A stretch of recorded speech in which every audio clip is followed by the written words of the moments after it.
Hello guys, welcome to another academic video of Road to IPM.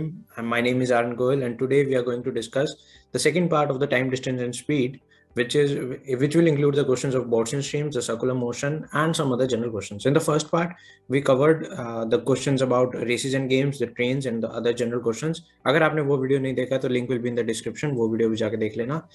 And in the second part, as I already told you, we'll discuss the major questions of Gaussian streams, circular motion, and some general questions ताकि आपका time distance and speed पूरा cover हो जाए मेरी तरफ से। ठीक है, सारे कॉन्सेप्ट्स करा दिए हैं, अब इन्हीं कॉन्सेप्ट्स के बेस पे क्वेश्चंस आते हैं तुम्हारे एग्जाम में। And the second thing is, जब मैं भी वीडियो शूट कर रहा हूँ तुम्हारा रोहतक का नोटिफिकेशन आ गया है, so you guys might be a little worried, a little excited. ठीक है, तो होता है इस टाइम पे, हमारे लिए भी आया था तो हमको भी लगा था कि यार अब तो पेपर बस आ ही गए हैं, और लिटरली पेपर आ ही गए हैं। सही बता रहा हूँ मैं, ये जो टाइम होगा ना तुम्हारे 2-3 महीने का, ऐसे निकलेगा चुटकियों में, पता भी नहीं चलेगा तुम लोगों को भी। जैसे ही मॉक्स दोगे प्रिपरेशन में, मतलब बहुत जल्दी निकलेगा। और इस जर्नी में मतलब इस फेज को एंजॉय करना। इस फेज में मतलब ठीक है, मॉक्स में मार्क्स आ रहे हैं नहीं आ रहे हैं, क्योंकि मॉक्स देखो रियल चीज नहीं होती है मॉक्स। ठीक है, मॉक्स इज जस्ट तुमको एक आइडिया दे रहा है कि एग्जाम कैसा आएगा कैसा नहीं। मॉक्स के मार्क्स को इतना सीरियस नहीं लेना है, मतलब ट्राई करना है जितना हो सके तुमको। ये ट्राई करना है कि मेरे को जितना पेपर आता था मैंने उतना अटेम्प्ट किया कि नहीं किया, बस जो क्वेश्चन आता था वो नहीं छोड़ना है। और नेगेटिव मार्किंग का भी ध्यान रख के सारे मॉक्स अटेम्प्ट करना। ठीक है, so now let's move on to time distance and speed 2, जिसमें हम बोर्ड्स एंड स्ट्रीम डिस्कस करेंगे। अब जर्नी की बात हुई है तो मैं टाइम डिस्टेंस स्ट्रीम में सबसे पहले बोर्ड्स एंड स्ट्रीम को तुम्हारा थोड़ा जर्नी के हिसाब से ही एक्सप्लेन करता हूँ। ठीक है, बोर्ड्स एंड स्ट्रीम्स।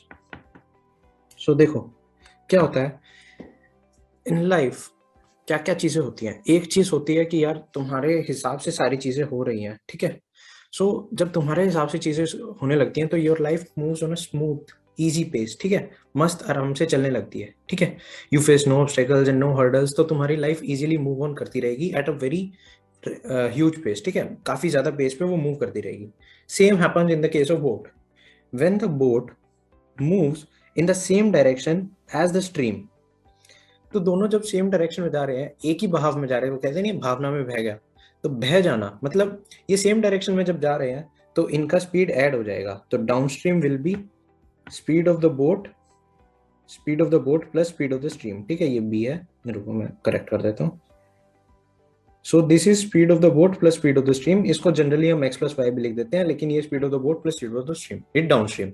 और ये डाउन स्ट्रीम क्यों कहते हैं? डाउन स्ट्रीम में ऐसा स्लोप मान के चलो, डाउन में जा रहा है, अब डाउनवर्ड जाएगा, पानी भी जाएगा, बोट भी जाएगा, तो ऑब्वियसली स्पीड इंक्रीज हो जाएगी। So that's why it's known as down stream. Upstream में इसका सेम अपोजिट होता है।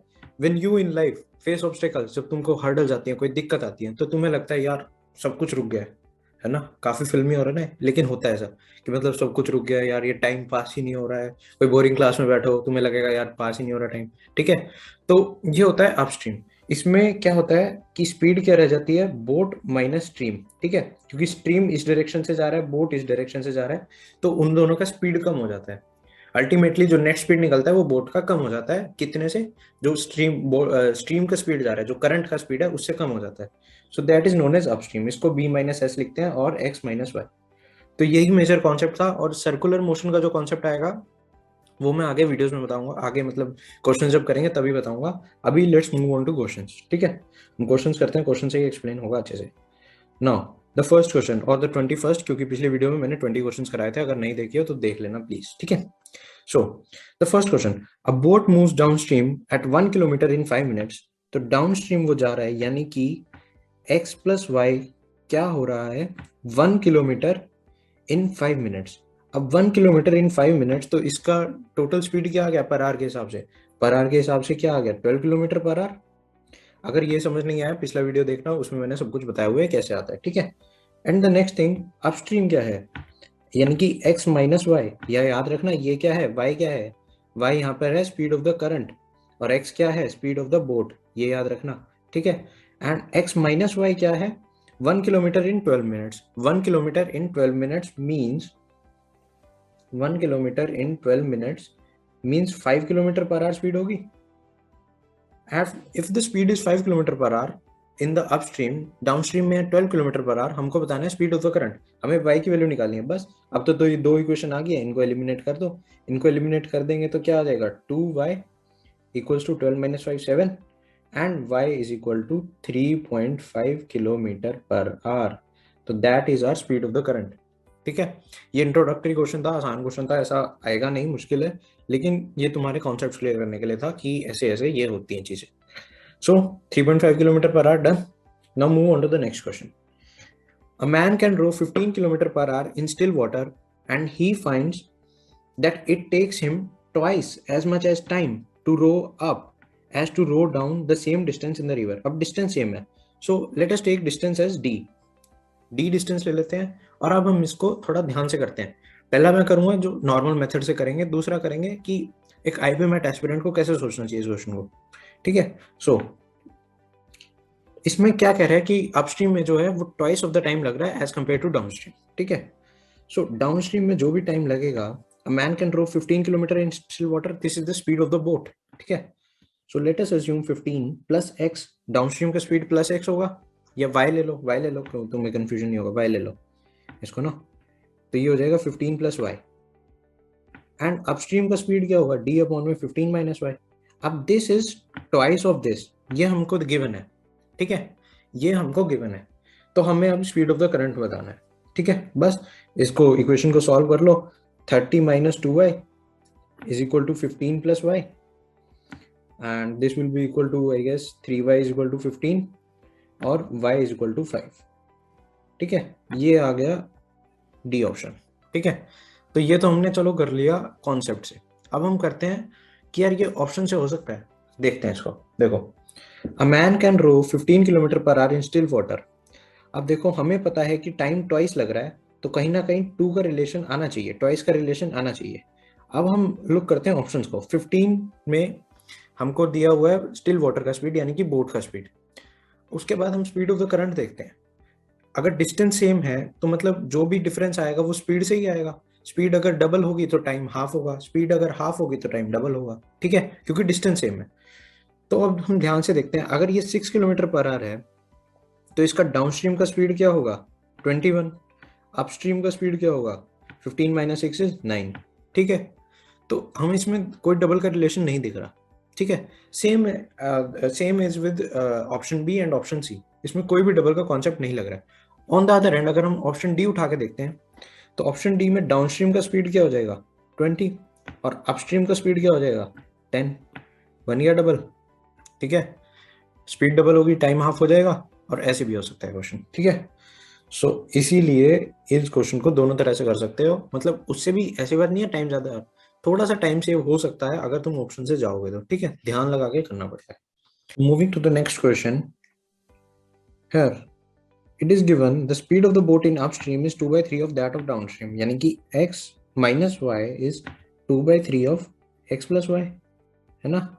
So this implies that 3x minus 3y is equal to 2x plus 2y, है ना. This implies कि हम x को उधर लेके जाएंगे तो x is equal to 5y, ये हमारे पास आ गया है. ठीक है, x is equal to 5y आ गया, ध्यान रखना. Now find the ratio of the speed of the boat in still water x and the average speed of the boat in downstream and upstream. अब मेरे को एवरेज स्पीड का formula बता दो जब डिस्टेंस सेम रहता है. क्या होता है, 2ab by a plus b, है ना. तो 2ab by में a plus b which is equal to 2 into में x minus y into में x plus y upon में 2x, x minus y x plus y करूँगा 2x हो जाएगा, ये काट दो. अब यहाँ पे 5y यहाँ पे पुट कर दूँ मैं इक्वेशन में, तो ये आ जाएगा 4y into में 6y by में ये आ जाएगा x. ठीक है, ये हमारी एवरेज आ गई, यानी कि 4y इंटू में 6y 24y square, 24y square by x. तो हम ये ऊपर पुट करेंगे, हम ये यहाँ पर इक्वेशन में पुट करते हैं तो ये आ जाएगा x स्क्वायर अपॉन में 24y स्क्वायर. ठीक है, अब मैं x स्क्वायर को 25y स्क्वायर लिख सकता हूँ, तो 25y square by 24y square which is equal to 25 by 24. Option B is the right answer. ठीक है, ठीक था, क्वेश्चन हो गया. समझ आया, नहीं समझ आया वीडियो बैक करके आराम से देखना. चलो next question. A man can row 30 km upstream and 44 km downstream in 10 hours. It is also known that he can row 40 km upstream and 55 km downstream in 13 hours. Now find the speed of the man in still water. हमको अब निकालना है find उसका speed of the boat निकालना है basically, ठीक है। So 30 upon में x minus Y plus 44 upon में x plus Y is equal to 10 hours, ठीक है। ये टोटल 10 आवर्स लग रहे हैं। उसके बाद हम करते हैं 40 अपॉन में x minus Y plus 55 upon में x plus Y is equal to 13 hours. इसमें क्या बचा है? इसमें अब कुछ नहीं बचा है, इसमें एलिमिनेट करना है, ठीक है। इसको मैंने मल्टीप्लाई करा 4 से, इसको मैंने मल्टीप्लाई करा 3 से, ठीक है। उसको मैंने 4 से मल्टीप्लाई करा, इसको 3 से करा, तो ये ध्यान रखना ये वाला तो सब कट जाएगा, ठीक है। उसके बाद ये बचता है, इसको मैंने 4 से मल्टीप्लाई करा तो ये क्या आ गया 176। 176 अपॉन में x प्लस वाई माइनस इसको मैंने 3 से करा तो ये आया 165 अपॉन में x plus Y equals to 40 minus what 39, that is 1, ठीक है। तो 176 माइनस 165 इज 11 अपॉन में x plus Y is equal to what 1। x plus Y is equal to 11, यानी कि हमारे पास डाउनस्ट्रीम की स्पीड आ गई 11। अब डाउनस्ट्रीम की स्पीड 11 आ गई तो फटाफट से ये इक्वेशन में पुट कर दो, ठीक है। फटाफट से इस इक्वेशन में पुट कर दो तो ये क्या आ जाएगा, इसमें पुट करेंगे अगर x प्लस वाई को 11 तो ये 4 आ जाएगा, ये 6 आ जाएगा, x माइनस वाई ये 4 आ जाएगा, ठीक है। 30 अपॉन में x minus Y plus 4 hours is equal to 10। तो 30 अपॉन में x माइनस वाई क्या आ गया 6 आवर्स, और x माइनस वाई हमारे पास क्या आ गया 5। x माइनस वाई 5 आ गया, x प्लस वाई 11 आ गया, सॉल्व कर दो, ठीक है। इसमें हमारे पास x निकल जाएगा, एलिमिनेट कर दो यार, लो x plus Y is equal to 11, negative positive negative, ठीक है। Oh sorry sorry sorry, x निकालना है ना हमको, है ना, x तो निकालना है, तो इसको ऐड कर दो और कुछ मत करो। इसको ऐड करेंगे तो 2x इज इक्वल टू 16 और x is equal to 8, done, ठीक है। आसान क्वेश्चन था, नॉर्मल एलिमिनेशन यूज करा है और कुछ यूज नहीं करा है, और ये हमारा निकल गया। थोड़ा बड़ा क्वेश्चन था तो ध्यान से करना इसको, ठीक है। Next question, a man rows a boat certain distance upstream and then returns to the same place. If the time taken by him in going upstream is twice the time taken in rowing downstream, find the ratio between the speed of the boat in still water and that of the speed of the stream, ठीक है। ऐसा question एक बार पहले भी कर चुके हैं, लेकिन ये थोड़ा रेशो है, और जहां पर पता ही है तुमको दो से या दो अलग अलग कॉन्सेप्ट्स आ जाते हैं तो क्वेश्चन ऑब्वियसली डिफिकल्ट हो जाता है। A man rows a boat certain distance upstream and then returns to the same place, ठीक है। If the time taken by him in going upstream and is twice, तो हमको बताना है रेशो। अब पहला क्वेश्चन पहले भी कर चुके हैं ऐसा क्वेश्चन, बट इसमें थोड़ा सा रेशो आ जाता है, और जहां भी दो कॉन्सेप्ट आ जाते हैं क्वेश्चन ऑब्वियसली डिफिकल्ट हो जाता है। तो अब हम देखते हैं इसको कैसे करेंगे। नाउ अब इसमें भी डिस्टेंस सेम है, so if the time taken by going in upstream is twice, so D upon में x minus Y is equal to twice of D upon में x प्लस वाई, ठीक है। ये हमारा डाउनस्ट्रीम का टाइम हो गया, ये हमारा अपस्ट्रीम का टाइम हो गया, और ये अपस्ट्रीम का टाइम जो है वो ट्वाइस ऑफ डाउनस्ट्रीम है, ये हमको गिवन है। हमको बस x और y में हम रेशो निकालना है, ठीक है। कर दे, एलिमिनेट हो जाएगा, x plus Y is equal to 2x minus 2y, और I would say x is equal to 3y, और I would say x by y is 3:1। तो speed of the boat is 3 and speed of the this is the right answer, ठीक है। Option D, done. आसान question था, ठीक है। 5 question हो गए हमारे। Next, a boat takes 7 hours to go from P to R through a midpoint Q, but it takes 8 hours to go from P to Q and then return to Q to P, ठीक है। How long would it take to go from P R to P. देखो P to R जाने में through a mid point Q it takes 8 hours, नहीं 7 hours, ठीक है। ये P है, ये Q है, ये सॉरी ये R है, और ये मिड पॉइंट Q है, ठीक है। अगर इनको डायरेक्ट यूं जाना है तो इसको 7 आवर्स लग रहे हैं through a mid point Q, ये मिड पॉइंट है, but it takes 8 hours to go from P to Q and then return from Q to P, ठीक है, and then return from Q to P. So how long would it take to go from R to P? अब हमें देखो, ध्यान से देखो, इसको यहाँ से यहाँ जाने में कितने आवर्स लग रहे हैं? 7 आवर्स लग रहे हैं, ठीक है। लेकिन ये कह रहा है कि अगर ये P2Q जाता है, P2Q जाता है एंड रिटर्न करता है तो इसको 8 आवर्स लग रहे हैं। अगर ये मिड पॉइंट है तो यहाँ पे भी 3.5 आवर्स लगेंगे और यहाँ पे भी 3.5 आवर्स लगेंगे। लेकिन लेकिन उसको क्या हो रहा है, ये रिटर्न करने में और यहाँ तक जाने में उसको 8 आवर्स लग रहे हैं। तो अगर इसको जाने में 3.5 आवर्स लग रहे हैं तो आने में ऑब्वियसली 4.5 आवर्स लगेंगे, तभी टोटल 8 आवर्स होगा। इसका मतलब कि यहाँ से यहाँ जब जा रहा है तो वो स्पीड है डाउनस्ट्रीम, और वापस जब आ रहा है यानी कि जब Q2P आ रहा है तो वो है इसका अपस्ट्रीम। ठीक है, आया समझ? क्योंकि ये इंपॉर्टेंट है इस क्वेश्चन में। बस बस अब ये जान लिया तो अब हम R2P का आराम से निकाल सकते हैं।